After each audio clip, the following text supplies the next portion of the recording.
तस्मै तस्मै चिन्महसे नमः। यदेतद्विश्वरूपेण राजते गुरुराजते।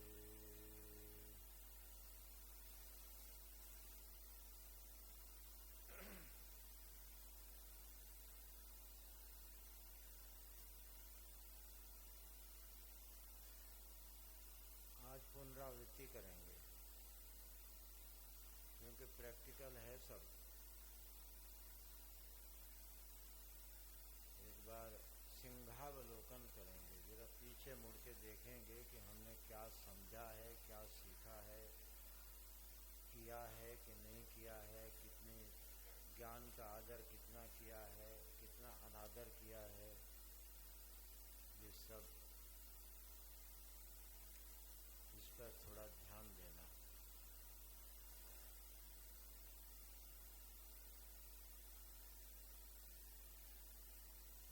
क्योंकि सुनने के बाद उसका मनन होना चाहिए।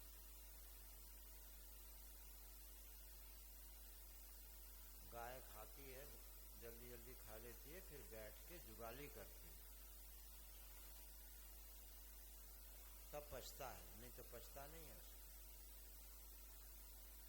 उसके बाद उस जुगाली में आप गाय को कभी ध्यान से देखें तो उसके बाद वो बीच बीच में आंख बंद होती है और वो जुगाली भी बंद हो जाती है, वो कहीं खो जाती है। उसका नाम निधिध्यासन, आत्मसात उसी समय होता है। आपने देखा होगा बच्चे दूध पीते हैं, सो जाते हैं, अगर ना सोए ना तो दूध नहीं पचेगा उनका। घी परिश्रम से पचता है और दूध विश्राम से पचता है, इसलिए बच्चे सिर्फ दूध पी के सो जाते, नहीं तो पचेगा नहीं दूध।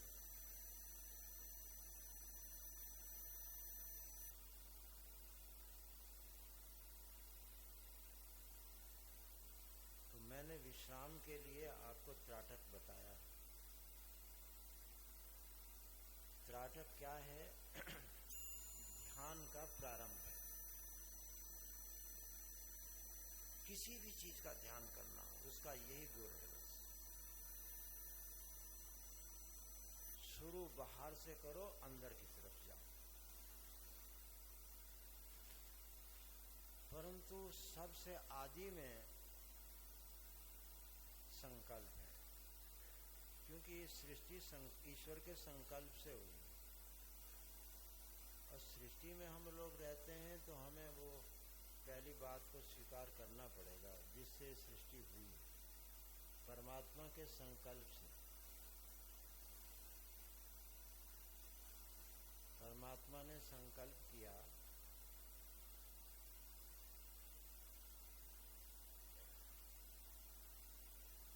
कि मैं अपने को विविध रूपों में अनुभव करूं। ये जो अनेकता आप देखते हैं ना, ये परमात्मा का संकल्प है। तो विविध रूपों में किसको अनुभव करूं? अपने को, क्योंकि वहां और तो कुछ था नहीं, ये अकेले वही हैं कैवल्य रूप से। तो वो अपने को ही अनेक रूपों में देखते हैं। तो अब इतनी श्रुति के इस वचन से समझ में आ गया होगा कि यह सब परमात्मा है, यहाँ और कुछ नहीं। मैं अपने को अनेक रूपों में अनुभव करूं, ये संकल्प है भगवान का। तो सब वही है, मान लो बात को। अंत में वहीं आना पड़ेगा। अगर अभी नहीं आते हो तो फिर जबरदस्ती भगवान लाएंगे, बच नहीं सकते। इस सच्चाई का अनुभव करना ही होगा, आज ही कर लो ना।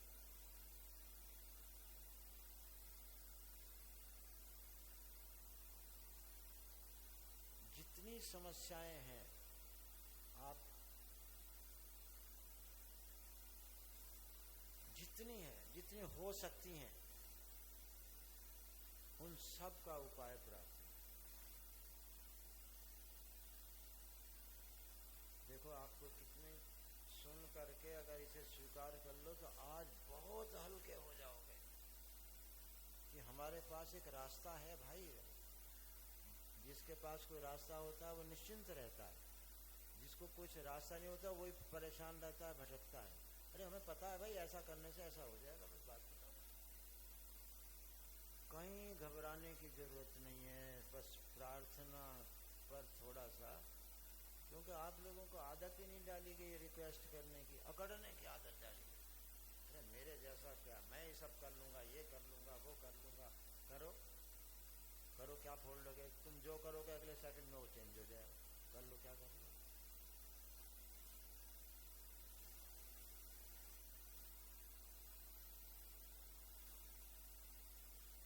सबसे बड़ा पुण्य पता है क्या है? अहंकार का विसर्जन। अहंकार कहाँ से आ गया? ये माता पिता ने डाल दिया। गर्भ में तो था नहीं, वहां तो वो रिक्वेस्ट करता है जीव, तो प्रभु कृपा करो, बस मुझे नरक से निकालो और मैं आपको ही याद करूंगा बस। और वो वहां से वचन दे के आता है, यहाँ आकर के बेईमान हो जाता है, करते ही नहीं याद। क्योंकि माता पिता कहते हैं वो देख चिड़िया आई, वो तोता आया, वो देख वो झुनझुना बजाएंगे, उसके मैंने उसको डाइवर्ट करने की पूरी ताकत लगा रखी है माता पिता। किसी तरह से वो भूल करके वो जो गर्भ में प्रतिज्ञा करके आया था उस पर ध्यान ना चला जाए बच्चे का।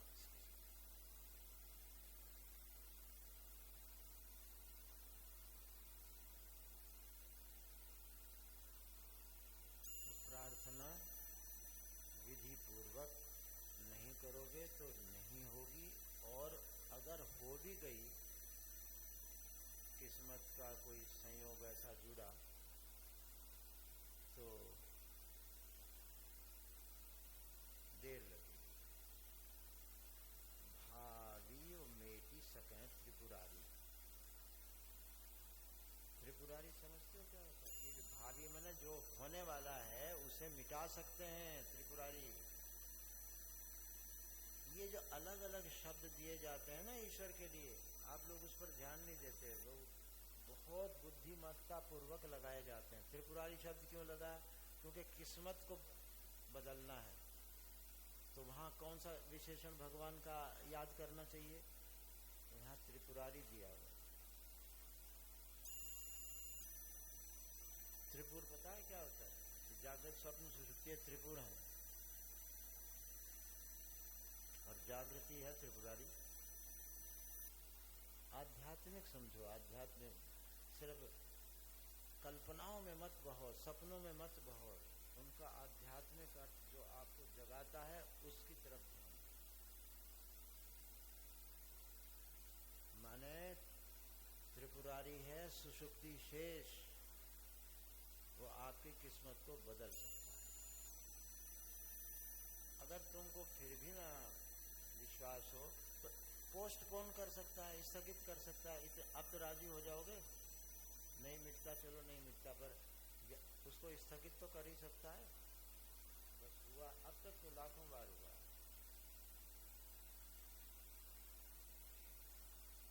तो विधि पूर्वक प्रार्थना करो। मैं समझता हूं कि विधि पूर्वक एक बार प्रार्थना अभी कर लेते हैं। बोलो।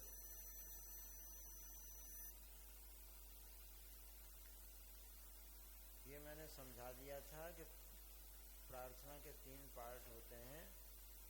पहले जिससे हमें प्रार्थना करनी है उसकी महिमा का अनुभव, माने विशेषणों के द्वारा, और जैसी प्रार्थना हमको करनी है भगवान के उसी प्रकार के विशेषणों को बोलना होता है। ये अगर नहीं जानते हो तो कोई बात नहीं, सिर्फ इतने कह दो हे परमात्मा, बस इतने से वो सब आ जाता है। अब विष्णु सहस्त्र नाम कौन याद करेगा? इतने इतने अनगिनत अनंत गुण हैं, किस पर अपनी समस्या के अनुरूप तो ढूंढ सकते हो।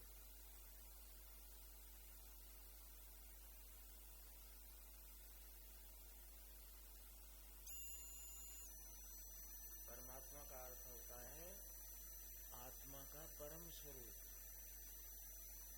चेतन तत्व। तो हम चेतन से प्रार्थना कर रहे हैं, किसी जड़वड़ से नहीं कर रहे हैं। और चेतन का स्वभाव क्या होता है? उसके सामने देखो लाइट आ रही है ना, इसके सामने हाथ रख लो या छाया पड़ेगी। चेतन बिल्कुल तुरंत प्रकाशित कर देगा उसे। आप किसी कोई भी चीज लाइट के सामने रखे उसे वैसे प्रकाशित कर देगा। आपके अधिकारित्व अनधिकारित्व को नहीं देखता भगवान। आप अधिकारी हैं, जैसे उदाहरण देते हैं ना, आप तो सुनते हो ना, अंतःकरण शुद्ध करो तभी भगवान मिलेगा। पर माँ के उदाहरण में आपने पढ़ा होगा, सुना होगा कथाओं में कि बच्चा मैला कुचाला है, रो रहा है, माँ झट से उसे उठा गोद में उठा लेती है। वो देखती है कि तुम पहले नहा धो के आओ तब उठाऊंगी, ऐसा तो नहीं है। इसीलिए प्रार्थना का सिद्धांत बिल्कुल वैसे ही है कि आप सिर्फ कहो तो सही, मांगो तो सही, वो तो तुरंत उसे प्रकाशित कर देगा, देरी नहीं लगेगी उसे। तो जरा अब उसी बात को, इस महिमा को ध्यान में रखते हुए अब आप थोड़ी उसको संपर्क बनाने का सबसे बड़ा साधन प्रार्थना, ईश्वर से। ईश्वर न भूले इसका भी साधन प्रार्थना ही। ईश्वर कौन है, कैसा है, कहाँ है, इसका भी साधन प्रार्थना ही। ईश्वर है या नहीं है ये भी आपको पता लग जाएगा, प्रार्थना करो, रिक्वेस्ट करो तो सही। मैंने पहले कह दिया थोक में कि सभी समस्याओं का समाधान प्रार्थना, सभी समस्याओं। समझना है मनोविज्ञान से, तो अहंकार का विसर्जन पहले चाहिए। प्रार्थना का जो नेगेटिव पक्ष है वो है अहंकार विसर्जन, और ये प्रार्थना में अनिवार्य है, दूसरे साधनों में नहीं है, क्योंकि सब साधन अहंकार पूर्वक ही होंगे। तो प्रार्थना अहंकार के परित्याग पूर्वक। अब जरा थोड़ी देर इसकी पोजीशन ये है कि आप बैठ जाइए, कुर्सी पे बैठो, पलंग पे बैठो, नहाए बैठो, बिना नहाए बैठो, पवित्र हो अपवित्र हो, कोई मतलब नहीं, कोई शर्त प्रार्थना में तो है ही नहीं। बाकी सब साधनों में कोई ना कोई शर्त है। गुरु चाहिए बाकी सब साधनों में, प्रार्थना में तो गुरु चाहिए, प्रार्थना करो गुरु मिल जाए। मतलब प्रार्थना सबसे शुरू में है, वो हमारे स्वभाव में घुट्टी में डाल के भेजा हुआ।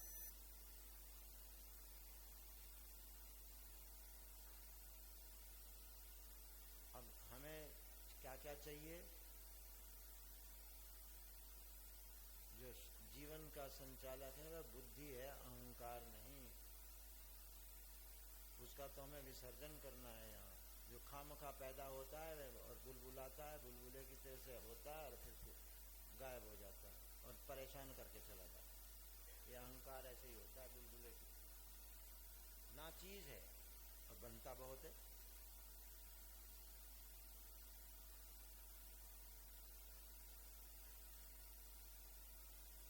तो हमें 5 चीज हम मांग रहे हैं। नंबर 1 सद्बुद्धि,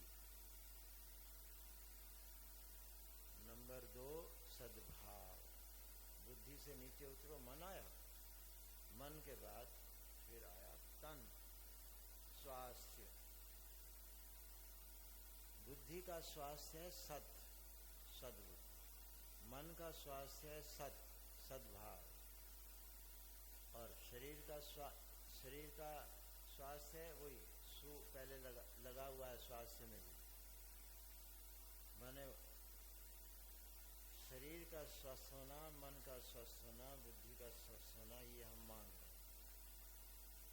और ये बता दो मुझे कि क्या विश्व में कहीं ये तीनों चीजें कहीं मिल सकती हैं क्या? कहीं पढ़ा हो, किसी महात्मा की कथा में सुना हो, विश्व में कहीं मिल सकती हैं क्या? ये नहीं मिल सकती। तो जहां से मिल सकती हैं वहीं डालनी पड़ेगी हमें अपनी अर्जी। और ये तीनों हमारे लिए जीने के लिए बहुत आवश्यक है। उसके बिना हम ठीक से नहीं जी सकते,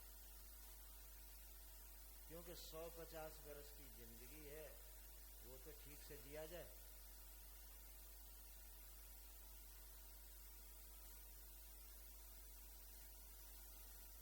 चौथी चीज मांगी है हमने संपन्नता। एक की आंख खराब है तो हम उसे संपन्न नहीं कह सकते, एक के पास रोटी रोजी नहीं है तो हम उसे संपन्न नहीं कह सकते, क्यों? कोई ना कोई कमी है।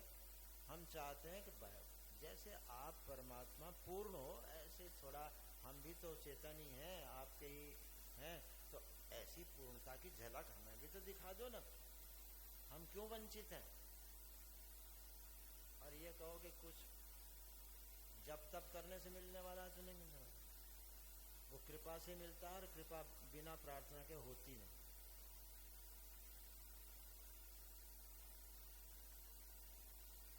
पांचवी चीज हमने मांगी है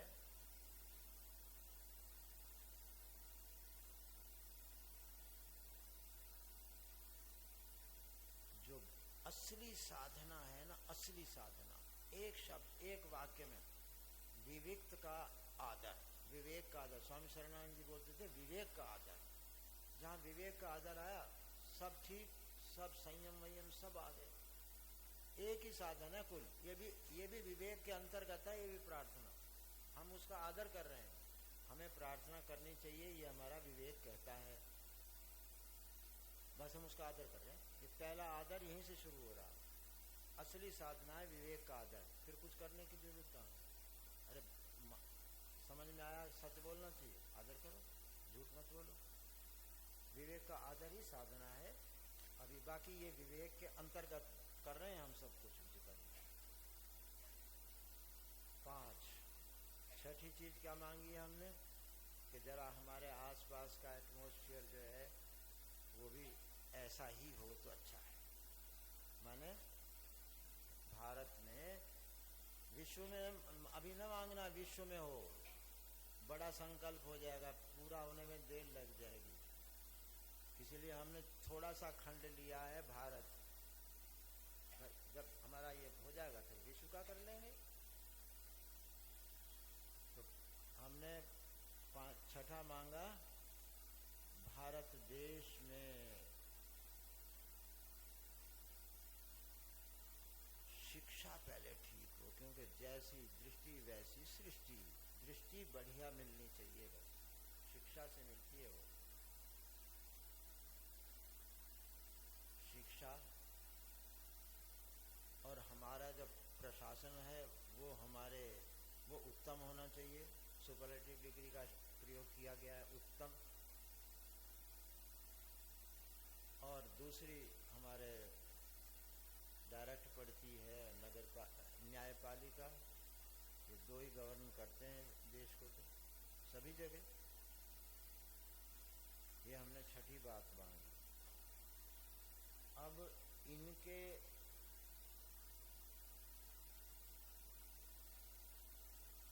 इनसे भी विलक्षण जिसके लिए मैं यहाँ आया हूँ और मैं बोल रहा हूँ, आपको सच बताऊं ईमानदारी से, मैं ये चीज चाहता हूँ बस, और तुम कुछ करो या ना करो। असली विवेक का आदर यही है, सत्यम परम धीर, हम सत्य का चिंतन, ये साधना, इसके बिना कोई आज तक पार हुआ ही नहीं, ना कोई महात्मा बन सका। ईश्वर को आपने देखा होगा साकार में, विष्णु को कहाँ दिखाया जाता है? शेष शैया पर, वो ध्यानस्थ हैं। समझ लो उपदेश हो रहा है कि यही करना है हमको। शंकर जी कहाँ हैं? हिमालय में समाधिस्थ हैं। आप देखते होंगे ऐसे चित्र। ब्रह्मा जी को देखो, कमल पर बैठे ध्यानस्थ हैं, यही उनका तप है। और वो क्या है? सत्यम परम धीमहि। ये भागवत का प्रथम श्लोक है। ये भागवत शुरू हुई है तो यहीं से शुरू हुई है, जबकि अंदर कृष्ण का वर्णन किया गया है, भगवान कृष्ण को की लीलाएं, भगवान कृष्ण की महिमा दिखाई गई है, पर शुरू कहाँ से किया गया है? सत्यम परम धीमहि। ये नहीं कहा बोला गया कृष्णम परम धीमहि, दुर्गाम परम धीमहि, कोई दूसरा शब्द नहीं दिया है, सत्यम परम धीमहि। बस ये इसी के लिए ही मैं आपसे आग्रह करता हूं कि बस यही करो। और ये सत्यम परम धीमहि शुरू होगा प्रार्थना से। अब ये 7 बातें हमने मांगी हैं, इसके लिए क्या क्या विशेषण होना चाहिए वो हमने दे दिए, और उनका अनुभव कराने के लिए हमने कल बताया ही था। तो अब शुरू करते हैं। जरा आप विधि पूर्वक, पोजीशन ये है, ऐसे हाथ जोड़ो और सिर अनिवार्य रूप से झुकाना है, क्योंकि भ्रांतियों को बताने वाला ज्योतिष में है राहु। भ्रांतियों वो ये है, राहु नीचे केतु है। तो भ्रम से बचने के लिए, और सबसे बड़ा भ्रम है अहंकार, तो इसलिए इसको झुकाइए। ये स्थिति में बैठिए और प्रार्थना मेरे साथ कीजिए। हे सर्वज्ञ परमात्मा,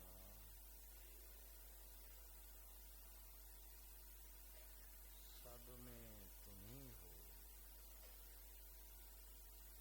सब कुछ तुम्ही में है। अब शांत होना।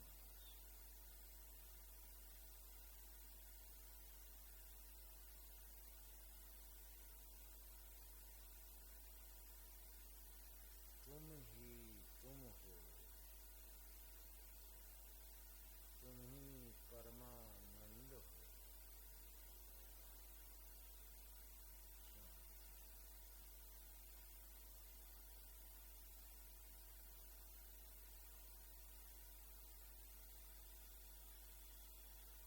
मुझे सद्बुद्धि, सद्भाव, स्वास्थ्य और संपन्नता प्रदान करें।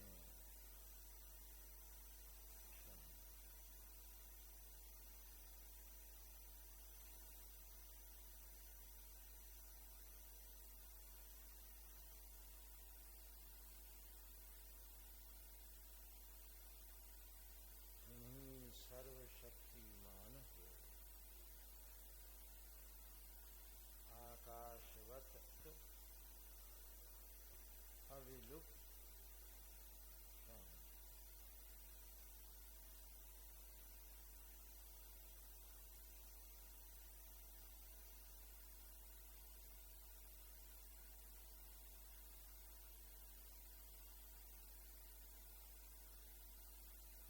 मैं शरणागत विविक्त का समादर करूं।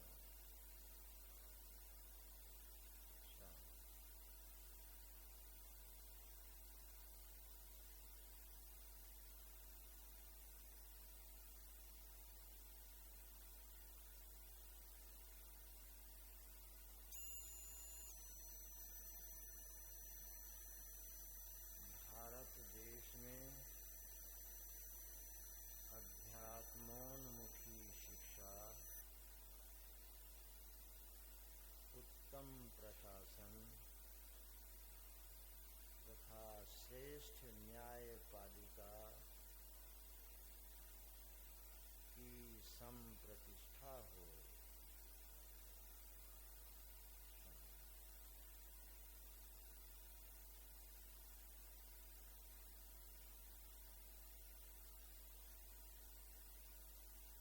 हे सर्वस्व सत्यम परम धीमहि,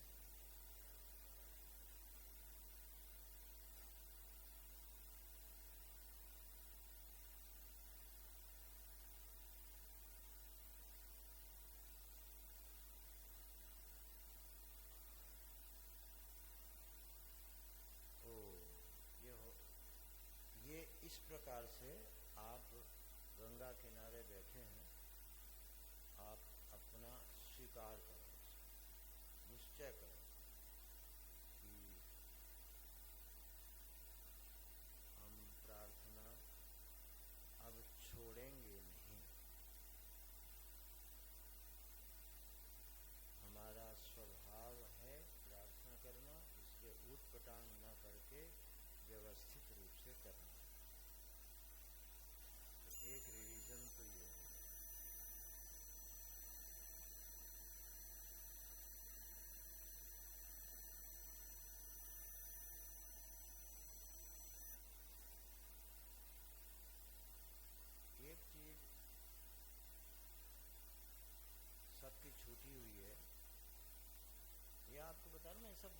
से बोल रहा हूँ, माम नमस्कुरु गीता में है, मुझे नमस्कार करो, क्योंकि ये भी भक्ति है।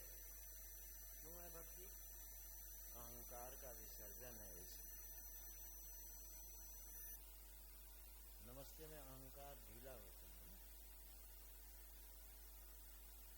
इसलिए ये साधन है। तो नमस्ते करना सीख लो। नमस्ते करने का यही तरीका है जो हमने प्रार्थना में किया है। दोनों हाथ जोड़ो और सिर झुकाओ। राम राम। ये नमस्ते का तरीका नहीं।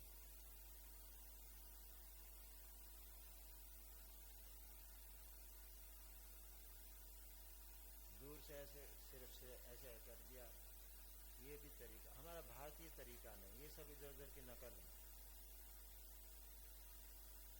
नमस्ते जी, ये कोई तरीका नहीं।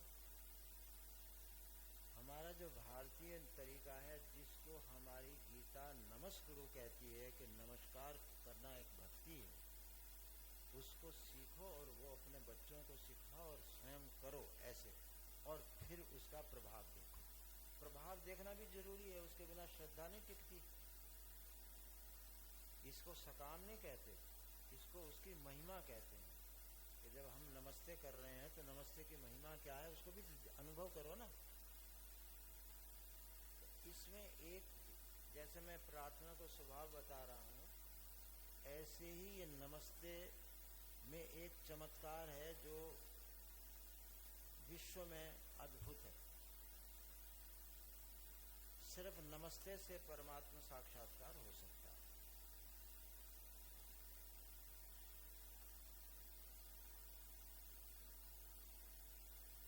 क्योंकि परमात्मा सर्वत्र है, सर्वदा है, सर्वरूप में है।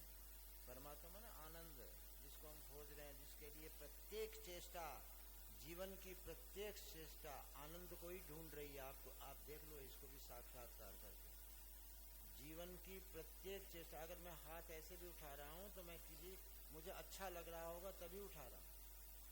सुख के लिए ही सब चेष्टाएं होती हैं। तो आनंद तो हमारा स्वभाव है, स्वरूप है, लक्ष्य है।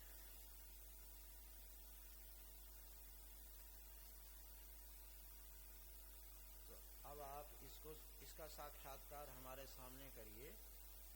जैसे ही आप सिर झुकाएंगे,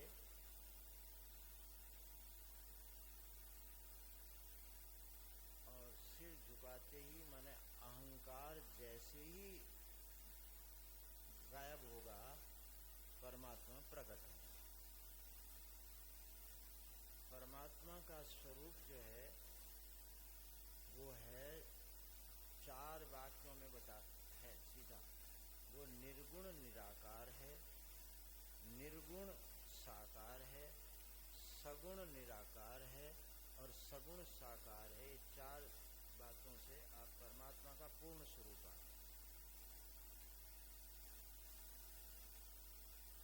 और जो साक्षात्कार करना होता है वो निर्गुण निराकार से करते हैं, तभी वो सर्वत्र आप कर सकते हैं, वरना समझ में नहीं आएगा। और वो स्थिति सिर झुकाते ही आती है। अब वो अनुभव करके देखना। अब आप हमारे सामने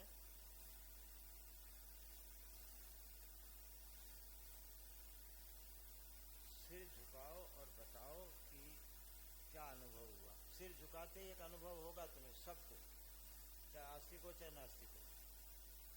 और मैं आपका ध्यान दिलाता हूँ, क्योंकि आपका ध्यान नहीं जाता हुआ। तो आप हाथ जोड़ो, सिर झुकाओ।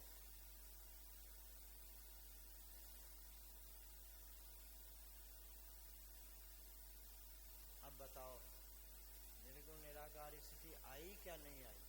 एक शरीर की याद थी क्या उस समय जब सिर झुका के प्रणाम कर रहे थे? क्या सामने वाला की याद आ रही थी? क्या कोई ख्याल था? देखो, सहज अपना आप एक स्थिति स्वयं आती है। मैंने परमात्मा स्वयं पहले दर्शन देते हैं कि देखो ये स्थिति है वास्तविक। और इसी स्थिति का ध्यान ब्रह्मा विष्णु महेश करते हैं, चाहे शेष शैया पे करें, चाहे हिमालय में बैठ के करें, और चाहे कमल पर करें। यही तुम्हारी प्यास होती तो तुम्हारा काम हो गया। बस इसी का यही ध्यान करने लायक है और कोई ध्यान करने लायक। ध्येय सत्यम परम धीमहि, हम सत्य का ध्यान करें, यही सत्य है। और आप देखेंगे कभी ये मिटता नहीं, ओझल होता नहीं। अब बस अब आपको जब भी नमस्ते करनी हो, अब ऐसे हाथ जोड़ो, सिर झुकाओ, सिर झुकाने पर वो स्थिति प्रकट होगी, उस स्थिति पर ध्यान देना। बस आपकी नमस्ते होगी और फिर प्रभाव देखना, फिर उसका चमत्कार भी देखना। ध्यान रखना, क्योंकि चमत्कार देखे बिना आप लोगों की श्रद्धा हिल जाती है।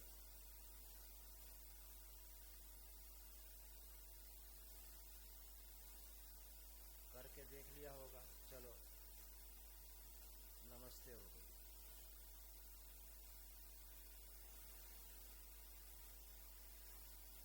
ये असल में जितनी भी कुछ साधनाएं होती हैं ना, वो परमात्मा के स्वरूप के अनुरूप बनाई गई हुई है। सब सच्चिदानंद है, अनंत है, अद्वय है, परमात्मा के हैं, तो इसी के अनुसार सारी साधनाएं बनी हुई।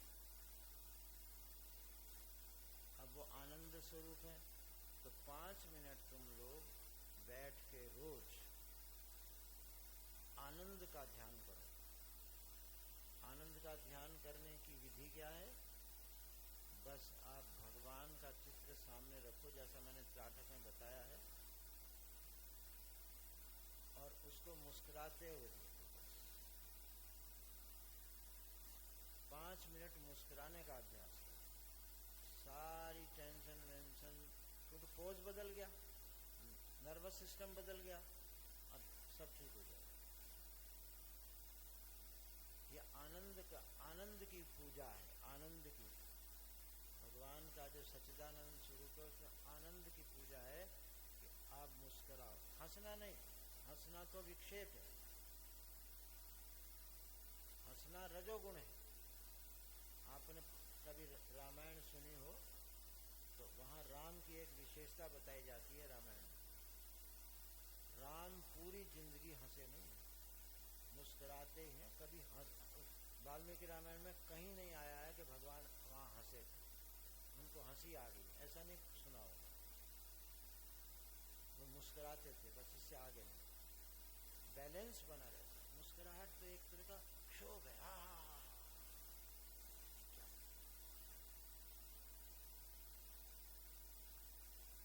तो मुस्कुराओ और उसका अभ्यास करो। नर्वस सिस्टम को आनंद पर एडजस्ट करो, तो दुखी नहीं हो पाओगे, क्योंकि उसके लिए नर्वस सिस्टम चाहिए। दुखी होने के लिए भी, उदास होने के लिए भी, वो आपके पास होगा नहीं। आप ना दुखी होंगे ना उदास हो सकते।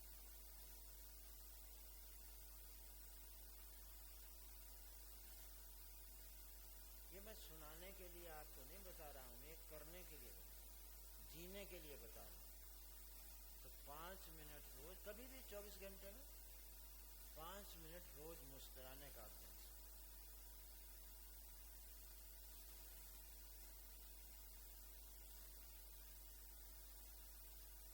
अब एक चीज है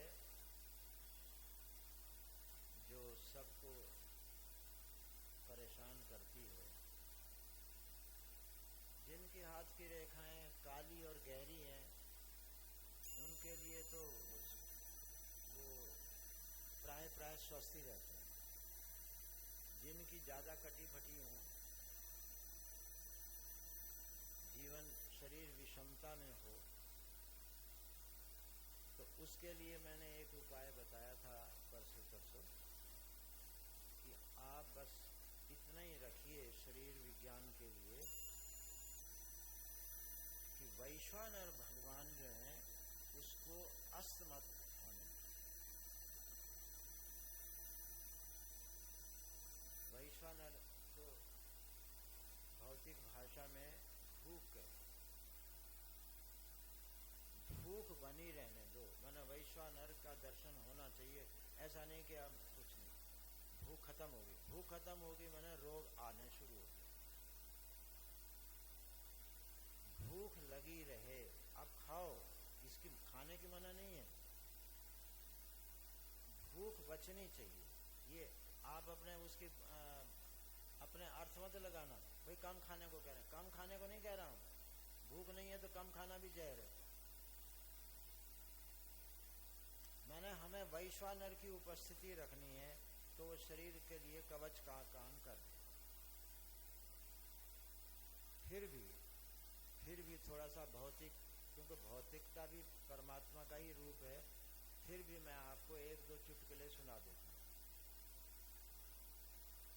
शरीर स्वस्थ रहता है, आंतें साफ हों, शुद्ध हों और रक्त शुद्ध, बस। क्योंकि सब गंदगी से ही रोग गंदगी में बदल जाते हैं, गंदगी रोगों में बदल जाती है। एक दो सहायक बातें बताता हूँ। असली बात तो है अर्ध रोग हरि निद्रा, सर्व रोग हरि क्षुधा। गहरे निद्रा होनी चाहिए और भूख लगी रहनी चाहिए हर समय। अब थोड़ी सी एक दो बातें सहायक।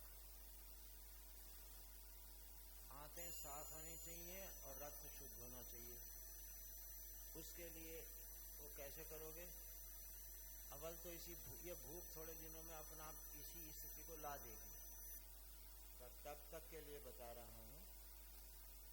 एक हरड़ होती है, हरड़, एक छोटी हरड़ होती है, काला रंग होता है, एक बड़ी हरड़ होती है।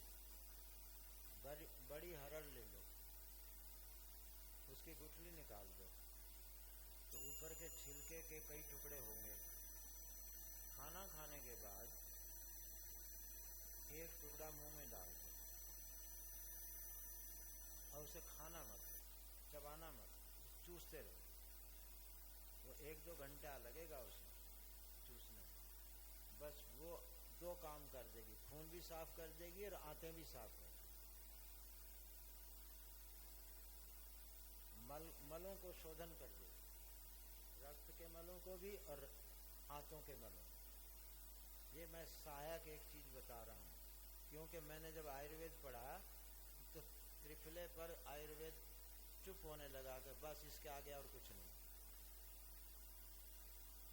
तो उसमें भी ये एक युक्ति है कि हरड़ जो होती है वो शोधक होती है। झाड़ू लगाने का काम करो, पेट में झाड़ू लगाओ और खून में झाड़ू लगाओ तो ठीक रहेगा, शुद्ध रहेगा। ये शरीर शुद्धि का होगा।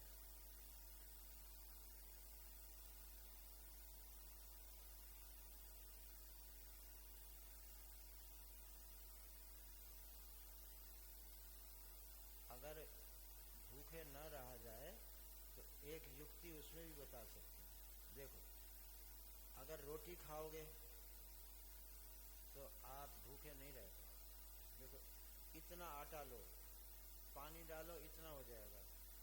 रोटी बनाओ और इतना हो जाएगा। अब तुमने कहा मैं तो 2 रोटी खाई कहाँ, इतना आटा खा लिया तुमने, 2 रोटी कहाँ खाई।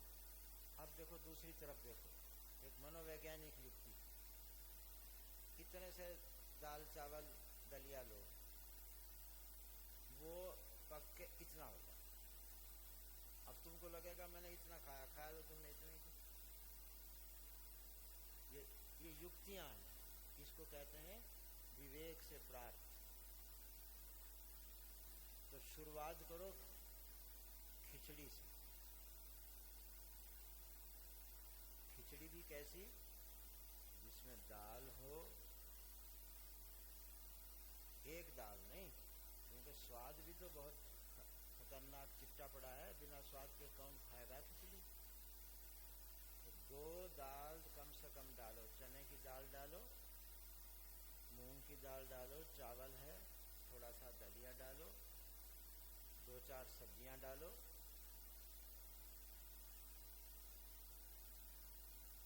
अब ये ब्रह्म खिचड़ी कहलाती है। इसमें सब चीज आ गई, दाल चावल रोटी सब्जी सब आ गई। अब क्या होगा? अब भर कटोरा खाओगे, अभी थोड़े घंटे भर बाद देखना पेट खाली नहीं है, क्योंकि वो सबसे अधिक सुपाच्य है। तो वो यही है। कारण क्या है उसका? वही युक्ति, वही कि इतनी दाल चावल इतने हो जाते हैं। अब तुमने तो कहा मैंने कटोरा भर के खा लिया और खाया कुछ भी नहीं। अब ये इसी को हम लोग कहते हैं विवेक का प्रयोग करो, और ये प्रार्थना में करोगे तो ऐसा विवेक तुम्हें मिलेगा। चलो, अब शरीर का रिवीजन पूरा हो गया। अब चलते हैं मन को कैसे शुद्ध करें। हमने मांगा है ना सद्भाव, सद्बुद्धि, ये मांगा है ना, तो उसके लिए इससे श्रेष्ठ और श्री कृष्ण के द्वारा खुद तारीफ किया हुआ साधन और कोई नहीं है, जो मैंने कल आपको सिखाया है। तदीक्षण, ये शब्द आप लोगों ने सुना नहीं होगा, तो कितना ही तुमने सत्संग किया होगा पर ये शब्द नहीं सुना होगा। तदीक्षण, तत् माने परमात्मा, ईक्षण माने उसको महसूस कर। हम लोग तो बोलते रहते हैं, टच नहीं करते, स्पर्श नहीं करते भगवान को, उनके चरण नहीं छूते ठीक से। ये भगवान के चरण छूने हो ना, तो ये तदीक्षण में भगवान के चरणों का स्पर्श।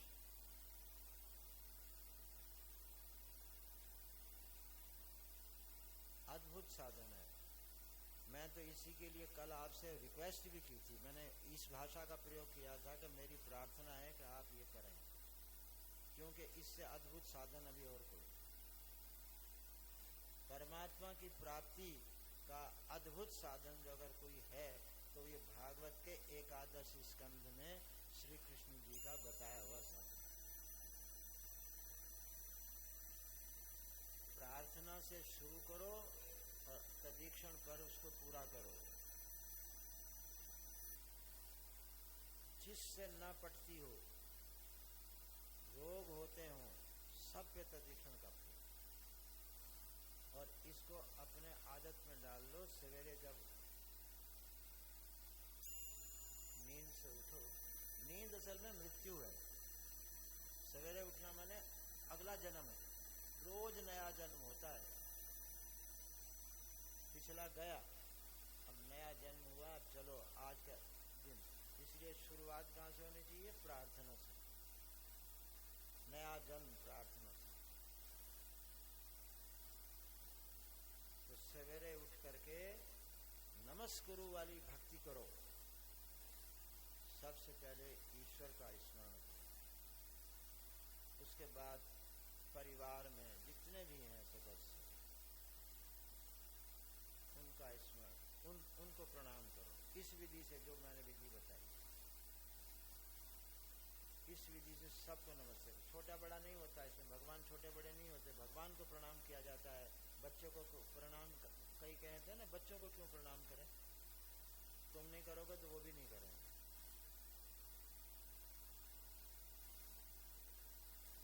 तुम उनको भगवान नहीं मानते तो फिर वो आपको बदला ले लेंगे, क्योंकि तुमने भगवान होते हुए भगवान नहीं माना, उनको आपने मनुष्य माना, तो ठीक है वो भी अपना हिसाब ले लेंगे।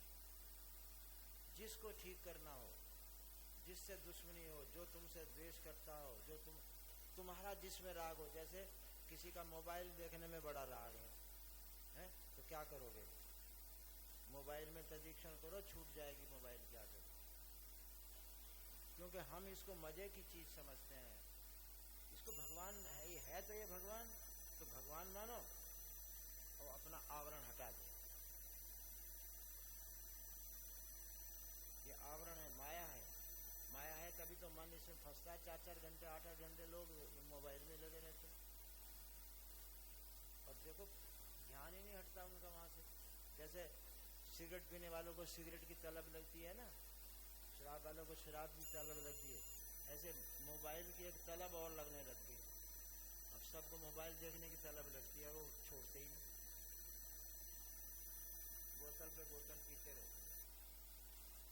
क्या नशा है गजब का कि मोबाइल हाथ से छूटता है। होता भी कुछ नहीं है उसमें, कबाड़ा होता है सब, पर आगे पलटते रहेंगे, उसको आगे सरकाते रहेंगे। ये नहीं ठीक हुआ तो ये आ जाएगा, कोई और आ जाएगा, कोई और। माने ऐसी तलब है। अब इसको छुड़ाना हो या इसी तरह का, एक उदाहरण है, इसी तरह का कोई भी आदत हो, उसमें तदीक्षण करो, आदत हो।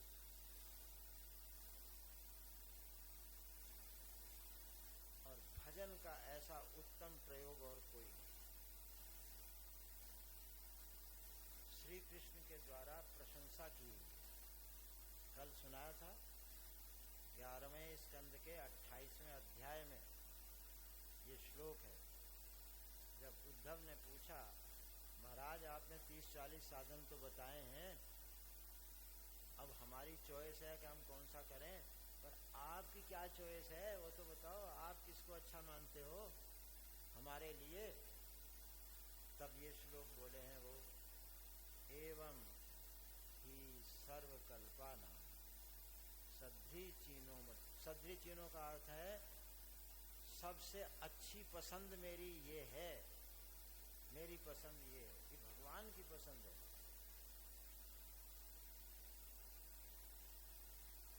किसी जानकार से जब कोई चीज दिखवाओगे तो ठीक रहोगे, तो भगवान जानकार हैं, उन्हीं से साधन भी उन्हीं से ढूंढवा लो। तो उन्होंने ढूंढ के बता दिया कि मेरी जो पसंद है वो यही है, मद भाव सर्वभूतेषु, सब प्राणी में, चर अचर में, सब में मेरी भावना। मैं इसके असल में ठोस इसलिए बोल रहा हूँ, मेरे पास इतने उदाहरण हैं कि मैं अगर तुम्हें सुनाने लगूं तो तुम्हारा तो मन ही लग जाएगा, क्योंकि मनोरंजन हो जाएगा उसमें। अब थोड़ा मनोरंजन कम हो रहा है, समझ मिल रही है अब आपको, मनोरंजन नहीं करवा रहा हूं मैं। ज्ञान की बात अच्छी लगती है तो मनोरंजन नहीं कहलाता, वो वास्तविक सत्संग उसी को।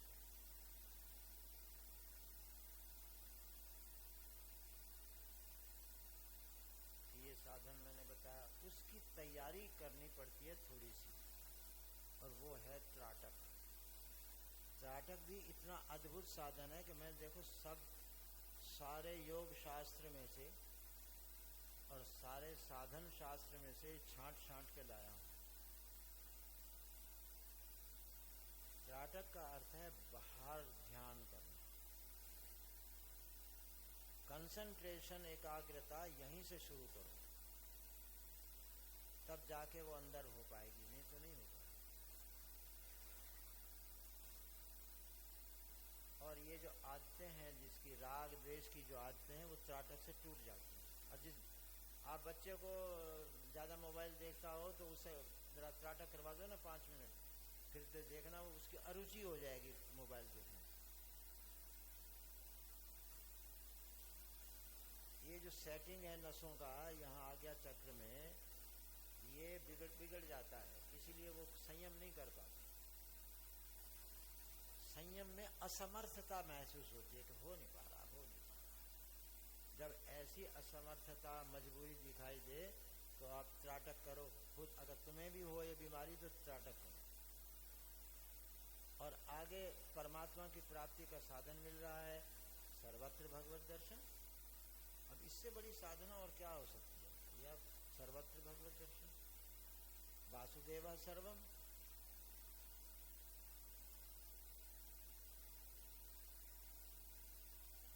जो माम पश्यति सर्वत्र, जो मुझको सब जगह देखता है, उसके लिए मैं ओपन हो जाता हूँ, प्रकट हो जाता हूँ। तो फिर भगवत प्राप्ति का साधन हुआ कि नहीं हुआ? तो भगवत प्राप्ति मैंने परमानंद की प्राप्ति। तो आप उसको प्रयोग करिए और दिन रात करिए, चलते फिरते, उठते बैठते सोते, हर एक में भगवत भाव करें। ये इसलिए कह रहा हूं कि नाम जप में एक धोखा है। हम अपने को एक भ्रम होता है कि हम भगवान का भजन कर रहे हैं और कर नहीं रहे होते। वो तो एक शब्द बोल रहे हैं बार बार, भजन कहाँ कर रहे हैं? भजन में चाहिए मन, और तदीक्षण बिना मन के हो नहीं सकता। भगवदाकार वृत्ति ही भजन। भजन की परिभाषा उड़िया बाबा जी ने जो दी थी वो यही दी थी। भजन किसे कहते हैं? भगवदाकार वृत्ति को भजन। अगर आप राम कृष्ण आदि जपते हो तो रामाकार वृत्ति, कृष्णाकार वृत्ति, निराकार वृत्ति, आत्माकार वृत्ति बननी चाहिए ना, नहीं तो भजन कहाँ से हुआ? भजन कैसे कहते हैं?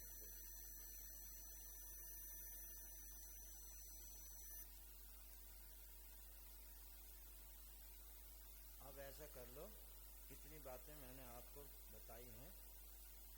अब इनमें से अगर कोई चीज स्पष्ट ना हो रही हो तो आप चिट्ठी लिख के मेरे पास भेज दो, मैं स्पष्ट कर देता हूँ। कोई प्रश्न हो इसी साधना से संबंधित, इधर उधर का नहीं। हमें पहले ये बातें पक्की करनी है, उसके बाद मनोरंजन बाद में करना। अब आपको कोई प्रश्न किसी के पास हो किसी इन साधना के विषय में, तो एक चिट्ठी लिख के भेज। अच्छा, ये भी बताया था मैंने, ये प्रार्थना जितनी गरज हो उतनी बार करो। अगर गरज नहीं है तो आप करेंगे भी नहीं। परंतु मैं दूसरी बात कहता हूँ, वो हमारा स्वभाव है। आप अगर रह के दिखा सकते हो तो मैं, कोई हो ऐसा आदमी तो मैं उसको प्रणाम करूंगा जो प्रार्थना के बिना रह सकता है। वो करते हैं, आप गलत तरीके से करते हैं, 24 घंटे करते हैं, ये भी बताया था आपको। और आप अपने को देख लीजिए, आप कुछ ना कुछ हर समय मांगते रहते हैं, ऐसा हो ऐसा ना हो, यही तो प्रार्थना है। अब उसको हमने विधिपूर्वक कर दिया कि भाई किससे कह रहे हो ऐसा हो ऐसा ना हो, तो उसको लाओ सामने। और तुम वाकई में मांग रहे हो या नाटक कर रहे हो, वो विधि में आ गया। उसके बाद जब तुम मांग रहे हो तो तुम किस बात के, अहंकार तुम्हारा है नहीं, छोड़ना पड़ेगा। और जैसे अहंकार समर्पण हुआ, प्रकृति में तुरंत हलचल मच जाती है, वो आपके संकल्प को आकार देने में लग जाए। अब कितनी बार करनी है तो देखो, एक तो थोड़ा सा मैं सरल भी और कठिन भी दोनों बता देता हूँ। जितनी बार करना चाहो उतनी बार, एक बार से लेके अनंत बार, ये जनरल बात हो गई। सुनो जरा, सृष्टि के अनुसार नहीं, सृष्टि दृष्टि के अनुसार, जो सृष्टि को सत्य मानते हैं उनके लिए संधियों में प्रार्थना की जाती है, उपासना की जाती है। जो भी ध्यान धारणा कुछ भी किया जाता है वो संधियों में किया जाता है। कहते हैं ना संध्या करो, पहले आपने सुना नहीं संध्या करो, मैंने संधि काल में प्रार्थना की जाती है। क्योंकि आपको जो पहले संध्या कहते थे वो प्रार्थना थे। आप बताओ जरा, संध्या के जो 50 मंत्र हैं, हवन के जो 50 मंत्र हैं, सारी प्रार्थनाएं आप जरा उसका हिंदी अर्थ करके तो देखो। जितने भी यज्ञ किए जाते हैं उसमें 51 मंत्र हैं, वो सारे के सारे प्रार्थना हैं। आप कोई भी हिंदी का समझ के देख लो उसकी, दूसरा साधन ही नहीं है। वेदों में जितने मंत्र हैं उसमें 80-90% प्रार्थना है। उसको दूसरे रूप में हम संकल्प भी कह सकते हैं।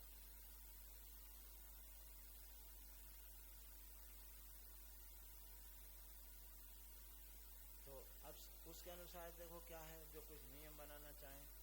संधि काल कितने हैं? 5, 6, 4 और 2, 6 है।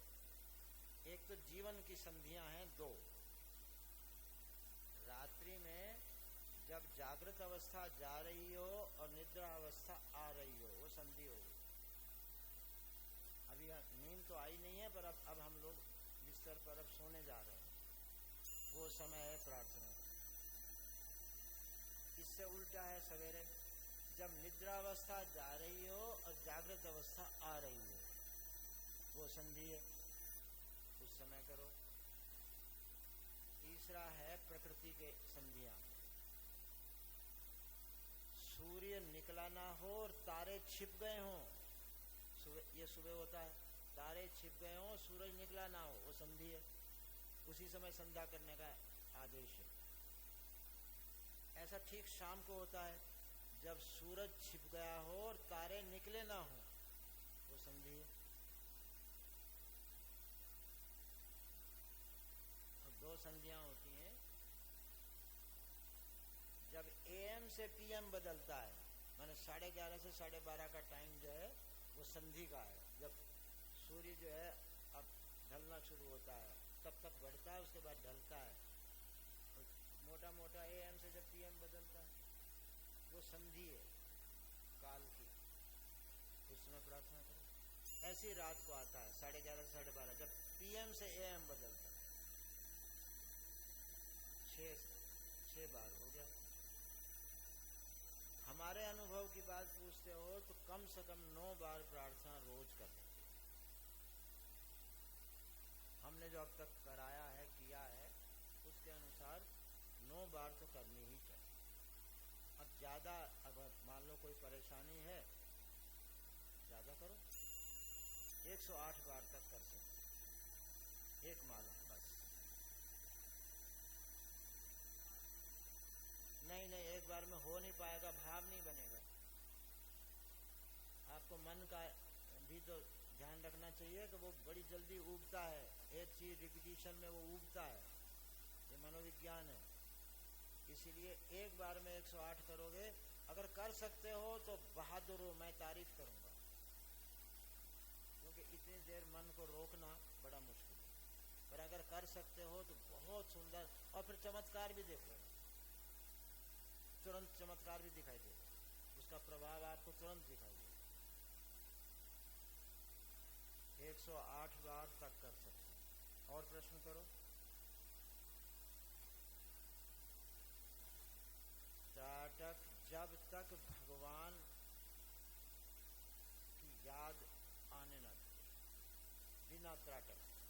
त्राटक वैसे बहुत काम करता है, आप लोग बच्चों को तो जाके आज ही सिखा दो, इतना गजब का है कि ये नर्वस सिस्टम को बिल्कुल व्यवस्थित कर देता है। 5-4 बातों का तो मुझे अनुभव है। एक तो जिन बच्चों का पढ़ाई में मन नहीं लगता या आपका भजन में मन नहीं लगता, तो आपका मन लगना शुरू हो, मैंने लगन जग जाती है उसकी। त्राटक मैंने त्राटक शब्द तो योग का है, हम लोग तो उसे बाह्य ध्यान कहते हैं। और दूसरा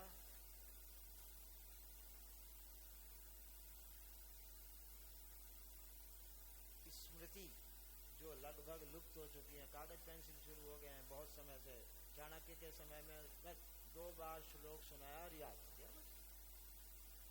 ये लिखा पढ़ी का क्या काम?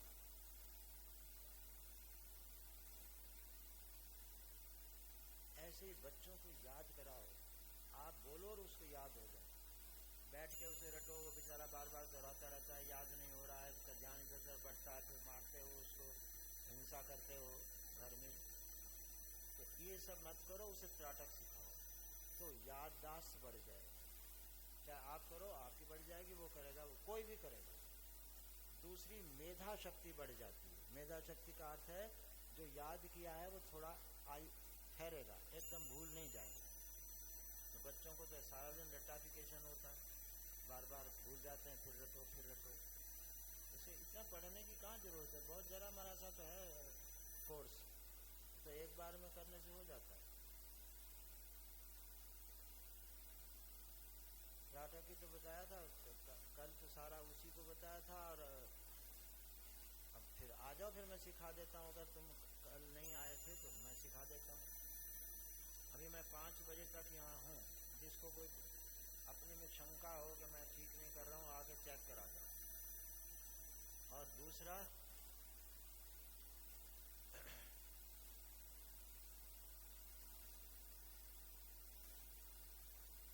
मेधा हो गई। तीसरा प्रतिभा, अद्भुत चीज, विश्व में दुर्लभ चीज प्रतिभा, नई सूझबूझ। ये जो आविष्कार जितने हुए नई सूझबूझ से तो होते हैं। ये सूझ आती है, जैसे हम मुकदमे में खड़े हैं जज के सामने, अचानक वकील ने एक ऐसी बात कह दी कि मुकदमा सारा पलट। ये सूझबूझ क्या होती है? ये आविष्कार जितने वैज्ञानिक करें, सूझबूझ ही तो है। अब आप बहस हो रही है, आपको कोई ऐसा पॉइंट सूझ गया कि सामने वाला चुप हो गया, ये सूझबूझ। इसको हमारी संस्कृति में प्रतिभा कहते हैं। ये बच्चों के लिए बहुत आवश्यक है। आप अगर सच्चे माँ बाप हो तो जाके बच्चों को सिखाओ, त्राटक तो जरूर सिखाओ। मैं तो आज एक चर्चा हो रही थी, तो मैंने कहा अगर आप पुण्य का काम करना चाहते हो तो स्कूल खोलो, और नहीं खोल सकते तो अपने घर में 5-10 बच्चों को बुलाओ और उन्हें इस तरह के संस्कार दो। और बहाना क्या रखो? तो गणित पढ़ा रहे हैं, हिंदी पढ़ा रहे हैं, इंग्लिश पढ़ा रहे हैं, इसका बहाना रखो, पढ़ाओ। वो पुण्य करो, ज्ञान दो। क्यों कि ज्ञान और विद्या पूरी 84 लाख योनि में नहीं है। आपको विद्या और ज्ञान का अगर फल मिलेगा तो मनुष्य बनना अनिवार्य है, क्योंकि किसी योनि में न विद्या है न ज्ञान है। तो परमात्मा को आपको मनुष्य ही बनाना पड़ेगा, क्योंकि विद्या ज्ञान का फल देना है तो मनुष्य अनिवार्य हो गया आपकी मनुष्य योनि। इसलिए विद्या और ज्ञान दान करो। दान करो मैंने दूसरों को दो, परंतु किसी स्वार्थ से नहीं करना। दान करना है। दान में मैं फिर अगर आप उससे कुछ चाहते हो तो वो दान नहीं हुआ, बेचना हुआ। बिजनेस मत करना, दान करना, देना देना बस देना। किसी को भी किसी भी बच्चे को बुला करके उसे त्राटक सिखा दो, प्रार्थना सिखा दो, क्योंकि प्रार्थना किसी योनि में नहीं है। आपको मनुष्य के जन्म की गारंटी बता रहा हूं, गारंटी। विद्या ज्ञान प्रार्थना ये सिखाओ, अपने परिवार में सिखाओ। कोई विश्वास आप पर विश्वास करता हो तो उन्हें सिखाओ। मैं तो कहता हूं कि दो काम अगर किसी को करने, कोई पुण्य का काम करना हो तो मैं दो ही काम बताता हूं। एक तो स्कूल खोलो महापुरुष बनाने की नियत से, बहुत बड़ा पुण्य होगा, क्योंकि इससे परे कुछ होता ही नहीं। क्यों महापुरुष? क्योंकि एक महापुरुष लाखों के लिए काम कर जाता है। अगर आपने एक महापुरुष बना दिया तो इसका मतलब है आपने लाखों करोड़ों का भला कर दिया, क्योंकि वो आदमी बहुतों के लिए पर्याप्त है। नहीं कर सकते तो अपनी संतान लाओ महापुरुष, उसके लिए प्रार्थना करो, संकल्प करो, आपको अच्छे बच्चे मिलेंगे। और वैसे इंतजार करोगे तो कभी महापुरुष 50 साल बाद, कभी 60 साल बाद। कुंडलियां तो हमने बना के देखी कुंडलियां, अरे 50-50 60 साल बाद महापुरुष आते हैं जो अपना पाते हैं। तब मुझे ये भगवान ने युक्ति बताई कि नहीं नहीं, संकल्प करो अभी आएगा। और प्रार्थना करो, और प्रार्थना में जो 4 वाक्य पहले हैं उसका प्रयोग करो। सब में तुम ही हो, देखो ना सब में। अगर ये करके आओ तो मैं तुम्हें दूसरा भी सिखा दूंगा। सब कुछ तुम ही में है, वो भी सिखा दूंगा बाद में, क्योंकि पहला नहीं करोगे दूसरा आएगा ही नहीं। सिद्धांत क्या है कि तुम ही तुम हो, क्योंकि तुम ही परमानंद हो। बस ये सिद्धांत है। और करने के लिए दो बात है, सब में देखो, उसमें सबको देखो, सबको उसमें देखो। अब प्रयोग करो। अब इसमें बताओ क्या कठिन काम है, बताओ आप कितना टाइम दोगे? 5 मिनट, 1 मिनट भी नहीं लगा। आप चलते फिरते उठते बैठते, सबसे पहले शुरुआत जब नींद से उठो तो पहले प्रार्थना करो बिस्तर पर ही। इसमें कोई नियम नहीं है, ना शुद्धि का ना अशुद्धि का, ना ये नो, कोई नियम नहीं। जहां हो, जैसे हो, जब हो प्रार्थना करो। बाकी में नियम होता होगा, इसमें कोई नहीं, क्योंकि अहंकार विसर्जन में नियम होता नहीं, कभी भी छोड़ दोगे। उसके लिए कोई कानून थोड़ी लागू होता। तो समय ज्यादा हो गया, बंद कर दो।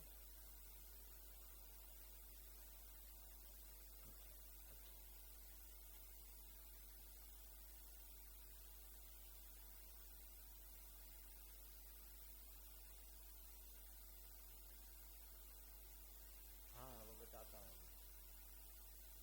त्राटक के फायदे बता दिए थे मैंने। 4 तो पक्के हैं। लगन जगना, भजन में लगन, भजन में मन ना लग रहा हो त्राटक करके फिर भजन बैठ जाओ, आपका जी लग जाएगा, देखना। अब इसके मनोवैज्ञानिक गुण रहस्य समझाने में टाइम लग जाएगा। बिल्कुल मनोवैज्ञानिक बातें हैं एकदम। क्या क्या घटना घटती है मस्तिष्क में, अंतःकरण में, वो सब मैं समझा सकता हूँ, क्योंकि मैंने किया हुआ है ना सारा। ये किया हुआ सब परीक्षा की हुई है। और मैंने इस पर लेख लिखे हुए, मेरी 14 पुस्तकें छपी हुई हैं और इन्हीं सिद्धांतों पे छपी हुई सब। सेंट्रल पॉइंट हमारा यही है। तो त्राटक जो है वो 4 बातें तो ये हो गई। 5वां है ध्यान, एकाग्रता, स्मृति मेधा लगन, स्मृति मेधा प्रतिभा और एकाग्रता। और उसके बाद आता है नंबर, भगवान का वचन सुन लो बस। मैं तो उसको याद करके मुग्ध हो जाता हूँ। क्या रास्ते दिखाए हैं भगवान ने, पर ध्यान नहीं। ये उस त्राटक के बाद जब हमारा वो चित्र भगवान का स्वरूप याद हो जाता है, अंदर प्रवेश कर जाते हैं भगवान बाहर से, क्योंकि सहारा लेना पड़ता है तो वो सब जगह, परंतु दिखते नहीं है, तो ये सहारा ले लिया। उसके बाद आंख बंद करनी होती है त्राटक में, और इस आज्ञा चक्र पे जो गुरु स्थान है, गुरु ये ब्रह्म स्थान है, ये गुरु स्थान है, यहाँ से सारे आदेश और निर्देश और शिक्षा चलती है। यहाँ से जिसका ये जगेगा उसको विवेक बहुत बढ़िया होगा। तो वो चूंकि अब आपको त्राटक करोगे ना, तो एक चीज बता रहा हूं, कभी घबराना मत। यहाँ पर दर्द जरूर होगा, अगर दर्द नहीं है तो इसका मतलब त्राटक ठीक नहीं हो रहा है, क्योंकि इसी केंद्र को वो जगाता है, गुरु स्थान को। और वो दर्द बाद में कुछ कोई नुकसान नहीं होता, थोड़ी देर बाद चला जाता है, और बाद में क्या होता है, तो वो यहाँ से यूं फैलते हुए ब्रह्म में जाके लग। उसकी कोई चिकित्सा नहीं है, कोई दवा मत करना। वो योग का तप का फल है, वो किसी दवा से नहीं आएगा जाएगा। तो धारणा होती है, जब हम ध्यान अंदर करते हैं तो उसका नाम है धारणा। आपने सुना होगा धारणा ध्यान समाधि शब्द सुना होगा।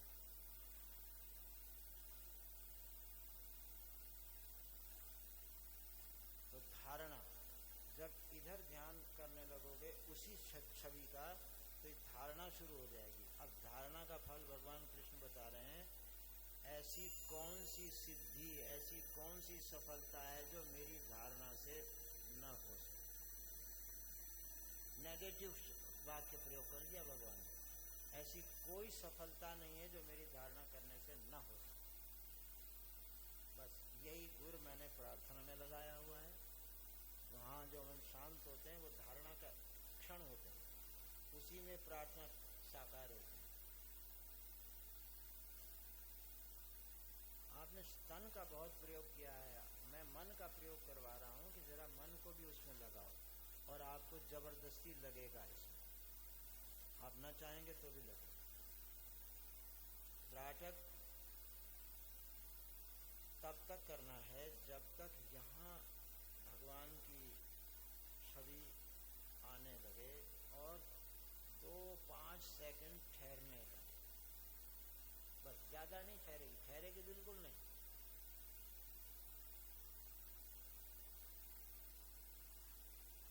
नकल से असल होती है, पहले नकल करो भगवान की, तो फिर असल होती है। तो जब यहाँ रूप दिखने लगे या जहाँ नजर डालें वहाँ आप देख सको भगवान को, उस दिन के बाद त्राटक बंद करें।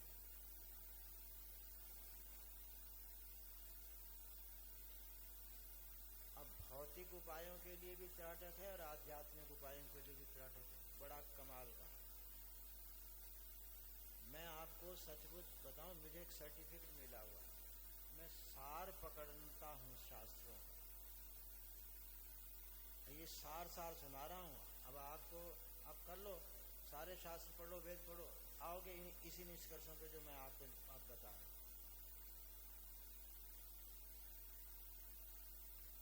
और कोई प्रश्न?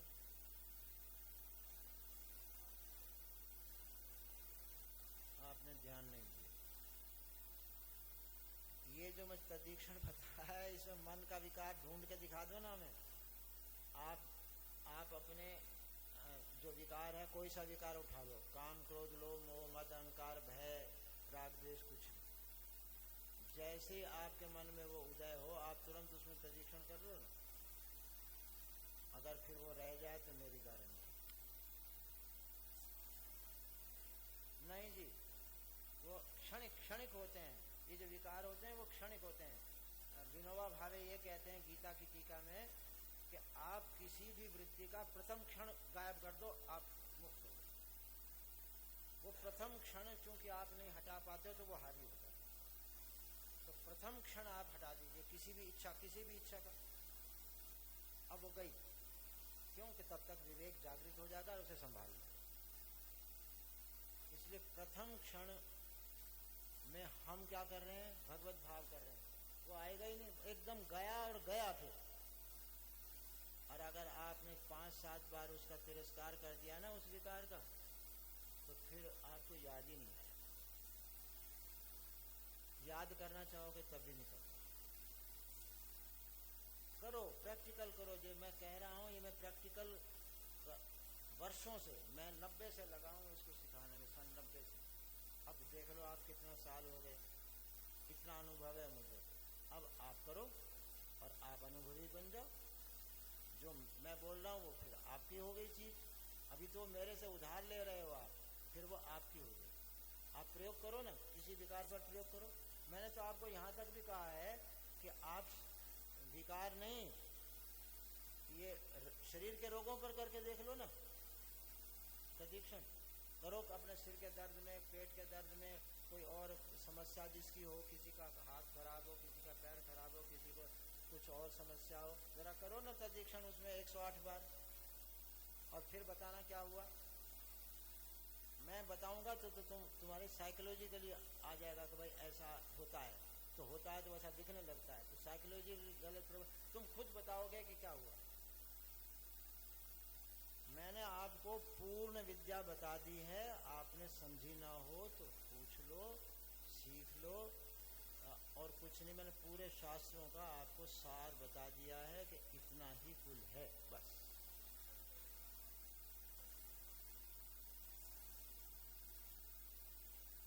पहले त्राटक से अपने इष्ट को, अब जिसका जो भी इष्ट हो, राम लक्ष्मण या साकार निराकार से भी कर सकते हो आप। यहाँ तक आ गया। अब आप उसको, जैसे ये सामने एक वस्तु, आप इसको आंख इस पे जाते ही आप तुरंत अपने इष्टाकार वृत्ति बने। मैं भगवान दत्तात्रेय को मानता हूँ, मैंने देखा दत्तात्रेय, उस समय क्या घटना होती, एक तो ये नहीं दिखता, दत्तात्रेय दिखेंगे, एक देखने वाला खुद दत्तात्रेय हो जाएगा तब दिखेगा, नहीं तो दिखेगा नहीं। जब भगवान हम हो जाएंगे तब हमें भगवान दिखेंगे। ये इसकी अद्भुत विशेषता है जो किसी साधन में नहीं, जो उभय वाहिनी काम करे, हमारा भी भला करे। अब किसी बच्चा नहीं मान रहा आपकी बात है, जरा उसमें तदीक्षण करो और किए चले जाओ, क्योंकि तदीक्षण जो है रुकता नहीं है। एक बार को दिखा फिर गायब, फिर दोबारा देखो फिर गायब, फिर दोबारा देखो फिर गायब, आप देखते चले जाओ। आप देखना वो बच्चा तुरंत बदल, आपकी बात मान लो। प्रैक्टिकल के लिए ही बोल रहा हूँ, प्रैक्टिकली सिखा रहा हूँ, और मैं दूसरी चीज जानता ही नहीं। ये भाषण करना मैंने, मुझे आता ही नहीं। मैं अध्यापक हूँ, शिक्षक हूँ, मैं सिखाता हूँ और सिखा रहा हूँ कि ऐसा आप करो। अब करो, पहले जितना बताया उस पाठ को याद करो तो अगला पाठ मास्टर जी देंगे। अब इतना तो करके लाओ, सिर्फ आप त्राटक करके लाओ, छवि यहाँ आने दो। उसके बाद जरा, मैंने कहा था कल तो पूरा सिखाया था कि पहले, अच्छा एक काम करो शरीर के लिए, सवेरे उठ कर बिस्तर पर ही अपने शरीर के 24 पार्ट में तदीक्षण करो, भगवान का भाव करो। जैसे सिर, ये सिर नहीं है, ये कृष्ण, ये आंख नहीं है, कृष्ण। कृष्णाकार वृत्ति बार बार बनाओ और अंगाकार वृत्ति गायब करके दिखाओ, तो वो जो सब वो है वो सब गायब होने लगेंगे और कृष्ण की प्रतिष्ठा हो जाएगी। अपने जीवन में भगवान को प्रतिष्ठित करो ना, उसे मंदिर में और उधर भगवान ऊपर है नीचे है फलाने, उधर न अपने भीतर उसका मंदिर बनाओ और अपने भीतर उसकी प्रतिष्ठा करो ना, और वो होते ही दृष्टि में वही रहेगा।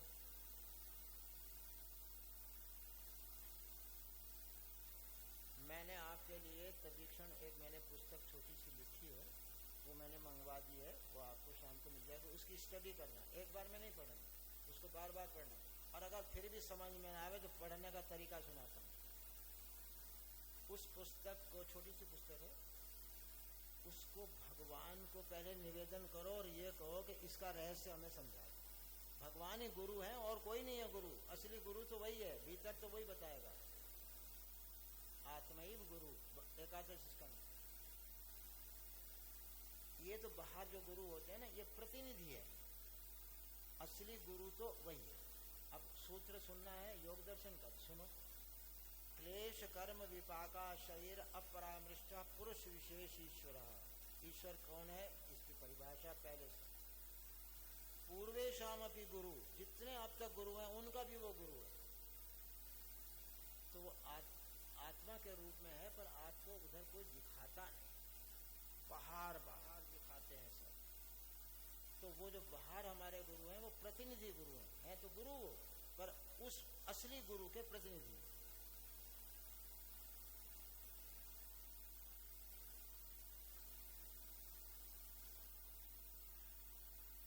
त्राटक, तदीक्षण, प्रार्थना, मुस्कुराना और नमस्ते करना, इतनी चीजें मैंने आपको प्रैक्टिकल सिखाई हैं। और अगर समझ में ना आया हो तो पूछ लो, दोबारा सिखा दूंगा, 5 बार सिखाऊंगा, 10 बार सिखाऊंगा। मेरा स्कूल मेरे साथ है, क्योंकि मैं शिष्य नहीं बनाता, क्योंकि मेरे लिए सब परमात्मा रूप है। मैं शिष्य कैसे, अच्छा मैं आपको शिष्य बनाऊं तो बांध दूं ना? मैं तो आपको गुरु, सारे गुरु शिष्य के चक्कर से मुक्त करना चाहता हूं। तो पहले शिष्य बनाऊं आपको, पहले तो मैं पाप करूं एक है। मैं अपने को चेतन न मान के गुरु मानूं, आपको चेतन न मान के चेला मानूं, तो सबसे पहला पाप तो यही हो गया। इसीलिए मैंने आज तक कभी किसी को शिष्य नहीं मानता। आप कोई आ जाओ, मैं कभी किसी से परिचय नहीं पूछता। मैं इधर तो भगवान आए हैं और अब ये कुछ पूछना चाहते हैं, और जो हमें दिया है आपने वो मैं आपको वापस करता हूँ, बस मेरे तो ये भाव है। मैं क्यों झंझट में पड़ूं?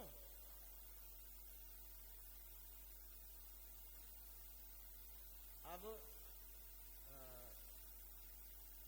मेरा कोई आश्रम नहीं है, मेरे पास 1 इंच भूमि नहीं है, ना मैं आश्रम बनाया, ना मैंने गौशाला बनाई, ना मैं, मुझे तो केवल एक बात आती है, मेरी प्रतिज्ञा है स्वयं महापुरुष बनो और सबको महापुरुष बनाओ। और मुझे ना आश्रम बनाओ, ना गौशाला बनाओ, ना चेला चांटी बनाओ, कुछ नहीं। और कभी किसी को अधिकारी तो नहीं देखता कि ये अधिकारी है कि नहीं, कुछ नहीं, सब अधिकारी हैं। क्योंकि सभी लोग परमात्मा को चाहते हैं, सभी लोग सुख चाहते हैं, सुख चाहते हैं, परमात्मा को चाहते हैं। वो तो नाम बदल रखे हैं आप लोगों ने, सभी परमात्मा को चाहते हैं, सभी सुख चाहते हैं। तो अधिकारी किस बात का हो गया? कौन है जो अधिकारी नहीं हो सकता इसका? बस। और अब कोई हो तो मैं अभी 2-4 घंटे यहाँ हूँ, आप मुझसे सीख जाओ। और वृंदावन मेरे गुरु स्थान है, स्वामी अखंडानंद जी। वहाँ जब उनका शरीर शांत हुआ फिर हमने आश्रम छोड़ा, क्योंकि हम स्वामी जी के लिए गए थे, आश्रमों में रहने के लिए नहीं गए। हमें तो उनसे जो लेना था ले लिया, बस। फिर आगे अपने जैसी नियति है वैसा चलता है। मैं रहता हूँ इस समय मुजफ्फरनगर के पास एक 10 किलोमीटर के गुरुकुल है, वहाँ रहता हूँ। पर इस बात की छोड़ो ना, फोन करो ना मुझे, मैं आपको फोन पे समझा दूंगा। मैं ज़्यादा शर्तों में नहीं चलता, क्योंकि परमात्मा के लिए सब खुला है, जब चाहिए तब याद करो। इसीलिए मैं इसके लिए तुम वहाँ आओगे तो होगा, तुम ऐसा, ये शर्तें मरते मुझे आती नहीं है। और सीधी बात है, फोन पे घंटी करके पूछ लो, मैं फोन पे बता दूँ। लिखो 70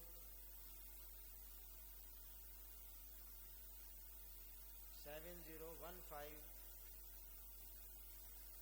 162166।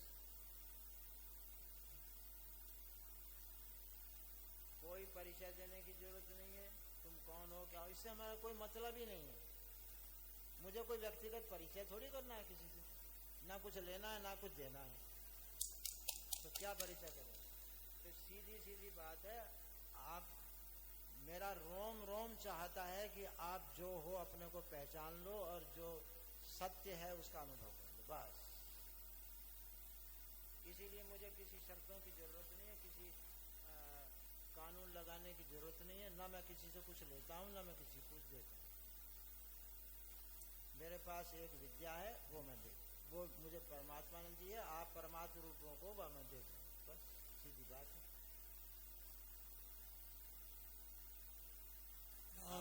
आपको भगवान को साकार रूप में देखना है, वो विद्या बता सकता हूँ। निराकार रूप में देखना है, वो विद्या बता सकता हूँ। आत्म रूप में देखना है, वो विद्या बता सकता हूँ। मेरे पास, मेरा सब्जेक्ट यही है जी।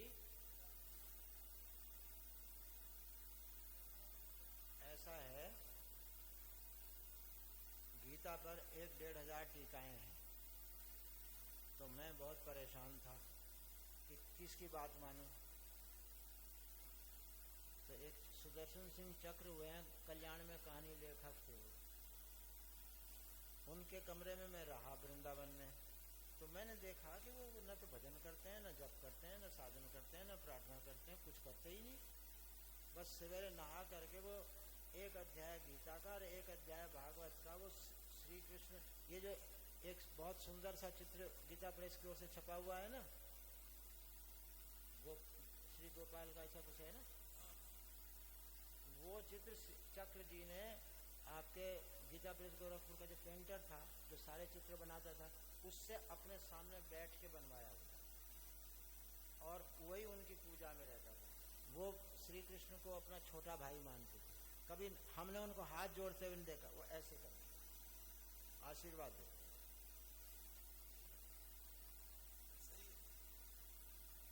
जैसी जिसके भावना। तो उनसे मैंने ये सीखा कि ये क्यों, ये गीता का पाठ क्यों सुनाते हैं श्री कृष्ण को, भागवत का क्यों सुनाते हैं। तो भागवत का तो इसलिए सुनाते थे कि स्वामी अखंडानंद जी महाराज ने उनसे कहा था कि तुम हमारे साथ रहते हो तो थोड़ी संस्कृत पढ़ लो। तो इन्होंने कहा कि नहीं, मैं अब किसी की शरण में नहीं जा सकता, अब कन्हई को ही संस्कृत पढ़ानी पड़ेगी। और उनसे कन्हई से कहा, देख कन्हई, मैं तुझे गीता भागवत का एक वो सुना दूंगा अध्याय, तू मुझे संस्कृत पढ़ा देना। अब ये भावना उनकी बन गई। और आश्चर्य करोगे तो उन्होंने भागवत पर पूरी टीका लिखी हुई है, छपी हुई है, मथुरा जन श्री कृष्ण जन्म स्थान मथुरा से वो छपी हुई। अब देखो उन्हें संस्कृत कैसे आ गई, 8वीं फेल थे वैसे। अच्छा, अब जैसे वो कहानियां, अब कहानियां तो वर्षों आई हैं, वर्षों। कल्याण में कहानी आती है ना श्री चक्र के नाम से, 12वें अध्याय पर पूरी कहानी, हर श्लोक पर एक कहानी है, जिस उसे कोई सब्जेक्ट उसमें कहानी बना देते थे। तो मैं जब गोरखपुर गया तो वो जो संपादकीय विभाग वहाँ था, वो सवेरे 7 बजे संपादकीय विभाग में जाके बैठते थे। एक मोटा सा पेन था उनके पास और कापी रखी थी, तो वहीं 2 घंटे 7 से 9 वो कहानी लिखते थे और फिर उठ के भोजनालय में चले जाते 9 बजे। तो मैंने पूछा, सोचते नहीं हो क्या, ये लिखते हो तो कुछ तो विचार तो करते होगे। बोले ना, कन्हई की दी हुई कलम है, मैं उसी समय मेज पर बैठता हूँ, उस समय जो मुझे वो बताते हैं मैं उस पर कहानी लिख लेता हूँ। और वो कहते हैं मैं दोबारा कभी नहीं पढ़ी आज तक अपने कहानी, जो क्योंकि कन्हई की लिखी हुई है तो ठीक ही है बस। अब ये भावना है। अब आप देखो कि आप लोग क्या भावना तो करते नहीं हो, सिर्फ जीव का उपयोग करते हो, कर्म का उपयोग करते हो, मन का उपयोग ही नहीं करते। मन तो दे रखा है संसार को और क्रिया दे रखी है पूजा पाठ को, ये कैसे चलेगा?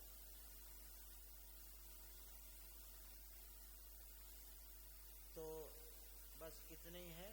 अब आप कृपा करके हम पर ही कृपा कर लो कि अब नमस्ते उसी ढंग से करो। मुस्कुराने का 5 मिनट रोज अभ्यास करो, नहीं तो श्री कृष्ण की मुस्कुराहट का ध्यान करो, त्राटक करो, प्रार्थना करो, अपनी समस्याओं को भगवान से दूर करवाओ। प्रार्थना का मतलब यही होता है।